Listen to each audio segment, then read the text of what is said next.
মা, ওনাকে আমি এখানে খেতে দিছি। তুই ফকিরে ডাইনিং টেবিলে খাইতে দিছিস মানে? আজকে তোকে দেখতে আসবে, তাদের জন্য আমি ভালো ভালো রান্না করছি, আর তুই সেই খাবার ফকিরে দিছস? বাবা, তোমার সাথে আমার একটা জরুরি কথা আছে। কি কথা বলো? বাবা, আমার একটা মেয়ে পছন্দ হয়েছে, আমি ওকে বিয়ে করতে চাই। মেয়ে পছন্দ তো খুবই ভালো। মেয়ের বাবা কি করে? ওদের কিসের ব্যবসা? ঢাকায় কয়টা বাড়ি আছে? বাবা, ও অতি সাধারণ ফ্যামিলির মেয়ে, গাড়ি বাড়ি কোনো কিছুই নেই। বাবা নেই, মা আছে, মাকে নিয়ে ভাড়া বাড়িতে থাকে। আমার ছেলের বউ হবে একটা সাধারণ ঘরের মেয়ে, যাদের বাড়ি গাড়ি কিছুই নেই। তারপরে তুমি যেহেতু পছন্দ করে ফেলছো, আমি মেয়েটার আগে একবার দেখতে চাই। মেয়েটাকে বলে দিও আগামী শুক্রবার আমি ওদের বাসায় যাব।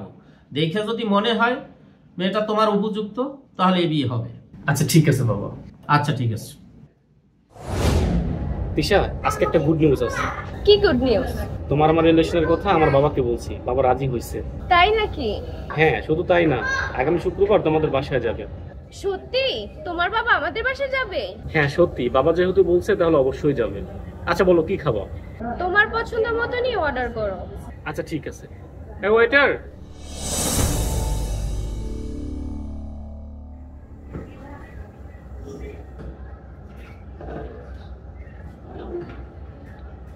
তোমার এখন আসার সময় হলো? আমি তোমার জন্য 1 ঘন্টা যাবত বসে ওয়েট করতেছি। সরি তিশা, আমার একটা ইমার্জেন্সি কাজ ছিল, এই জন্য আসতে একটু লেট হয়ে গেল। তুমি তো আগে থেকেই জানতে আমি একটা সাধারণ ঘরের মেয়ে, আমাকে এভাবে অপমান না করলেও তো পারতা। তোমার অপমান করছে মানে? তোমাকে আমি আবার কখন অপমান করলাম? আমি জানতাম তোমার বাবা আমাকে কখনোই মেনে নিবে না। তুমি অনেক বড় লোকের ছেলে। সেদিন তুমি বলছিলা তোমার বাবা আমাদের বাসায় যাবে। আমি মাকে বলছি, মা অনেক আয়োজন করছে, কিন্তু তোমার বাবা আর যায়নি। আমি মার কাছে অনেক ছোট হয়েছি। কি বলো? আমার বাবা তোমাদের বাসায় যায় নাই মানে? আমার বাবা তো বললো তোমাকে দেখে খুব পছন্দ হয়েছে, তো তোমাদের বাসায় না গেলে আমার বাবা তোমাকে পছন্দ করলো কিভাবে? আমি কি তোমার সাথে মিথ্যা বলতেছি? তোমার বাবা আমাদের বাসায় যায় নাই। সরি দিশা, তুমি মন খারাপ করো না। আমার বাবা তো অনেক ব্যস্ত মানুষ, তুমি তো জানোই, হয়তো কোনো কারণে যেতে পারে নাই। আমি এই বিষয়ে বাবার সাথে কথা বলবো। এখন বলো তুমি কি খাবো? এখন আমার খাওয়ার মতো কোনো মুড নেই। আমি তোমাকে কোনোদিনই ভুলতে পারবো না। পারলে তুমি আমাকে ভুলে যেও, কারণ তোমার বাবা আমাকে কখনোই মেনে নিবে না। আমি গেলাম। দিশা, দিশা ধরো, আমার কথা একটু শোনো। বাবা, তুমি না বলো মেয়ে দেখে তোমার পছন্দ হয়েছে? তুমি নাকি মেয়েরে দেখতেই যাও না, তাহলে পছন্দ হলো কিভাবে? দেখ বাবা, তুই আমার একমাত্র ছেলে, তোর সুখই আমার সুখ। আমি চাই তোর জীবনে একটা ভালো মেয়ে আসুক। ওই দিন আমি মেয়ের বাড়িতে ছদ্মবেশে গেছিলাম।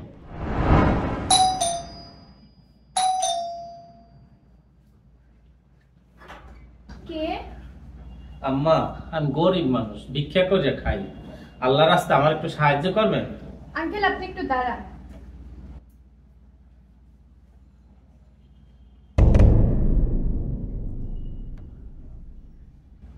আঙ্কেল, এই নেন, আমি আপনাকে 100 টাকার সাহায্য দিলাম। আপনি আমার জন্য একটু দোয়া করেন। আল্লাহ আপনার মনের আশা কবুল করুন। আম্মা, আমার খুব ক্ষুধা লাগছে, আমার কয়টা খাইতে দিবেন? আচ্ছা আঙ্কেল, আপনি ভিতরে আসেন।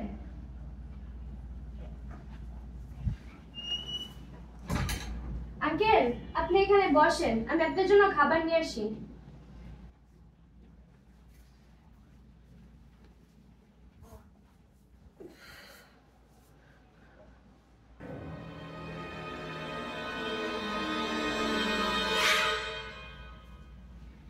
আরে আঙ্কেল, আপনি নিচে বসছেন কেন? ডাইনিং টেবিলে বসেন। আমার সমস্যা নাই, আমরা ভিক্ষা করে খাই, কাপড় চোপড় ময়লা, এখানেই ঠিক আছে। আঙ্কেল, কোনো সমস্যা নাই, আপনি উঠেন। আচ্ছা আম্মা।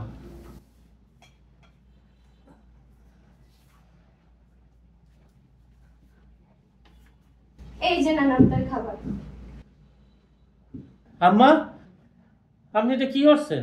আমার এত ভালো খাওয়ান দিয়েছেন, ডিম, পোলাও, মুরগির রান, মাংসের ফহিরে গো, পান্তা পচা খাইতে দেয়, আর আপনি আমার এত দামি খাওয়ান দিয়েছেন।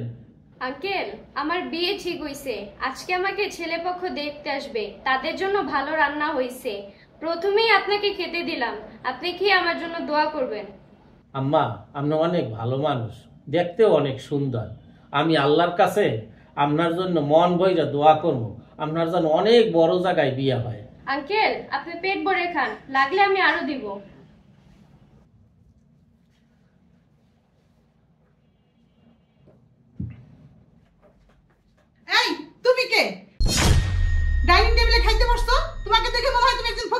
খাও। তোমার সাহস হয় কি করে তুমি ডাইনিং টেবিলে খাইতে বসছো?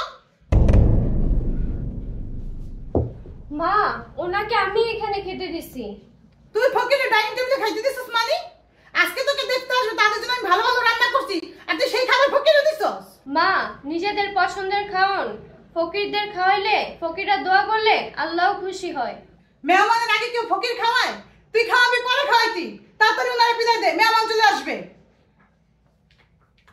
আঙ্কেল, আপনি আমার মার কথায় মনে কষ্ট নিয়েন না, আপনিও আমার মেহমান, আপনি আস্তে আস্তে খান। আচ্ছা ঠিক আছে আম্মা।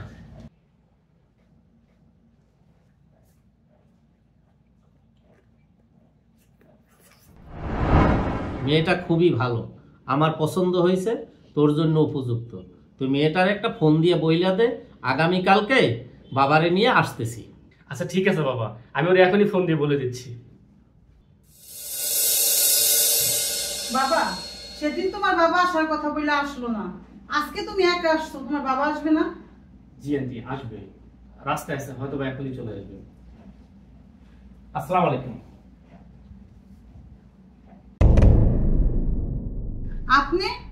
আপনাকে চিনা চিনা লাগতেছে, আর আপনার পরিচয় কি? আন্টি চিনতে পারেন নাই? ইনি হচ্ছেন আমার বাবা, বিকেএস ইন্ডাস্ট্রিজের একমাত্র মালিক আসাদুজ্জামান মনির। না, এছাড়াও ওনার অন্য কোনো পরিচয় আছে? বেন সাহেব, আপনি ঠিকই ধরতে পারছেন, ও হলো আমার একমাত্র ছেলে। আপনার মেয়েকে পছন্দ করছেন। আপনার মেয়েকে পরীক্ষা করার জন্য ওই দিন আমি ফকির সেজে আসছিলাম। আপনার মেয়ে অনেক লক্ষ্মী এবং মানবিক, আপনিও খারাপ না। বর্তমান সমাজ অনুযায়ী আপনিও ঠিক ব্যবহারটাই করছেন। মেহমানের আগে কেউ ফকির খাওয়ায়? তুই খাওয়াবি পরে খাওয়াইতি। তাড়াতাড়ি ওনারে বিদায় দে, মেহমান চলে আসবে। আজকে যদি আপনার কোনো আপত্তি না থাকে, আপনার মেয়েকে আমার ছেলের বউ করতে চাই। না বিআই সাহেব, আপনার যেহেতু পছন্দ হয়েছে, আমার কোনো আপত্তি নেই। আপনার যখন আপত্তি নেই, আজকে আমি আপনার মেয়েকে আংটি পরাই যেতে চাই। মা, তোমার একটু হাতটা দাও তো। মাশাআল্লাহ, আংটিটা অনেক সুন্দর লাগতেছে। বেন সাহেব, তাহলে শুভ কাজে দেরি করে লাভ কি? আগামী শুক্রবারই বিয়ের দিনটা ধার্য করি, আপনি কি বলেন? ঠিক আছে বিআই সাহেব, আপনার যেভাবে সুবিধা হয় আপনি এইভাবেই মেয়ে নিন। আলহামদুলিল্লাহ। তাহলে বেন সাহেব, আজকে আমরা উঠি। আসসালামু আলাইকুম। ওয়ালাইকুম আসসালাম।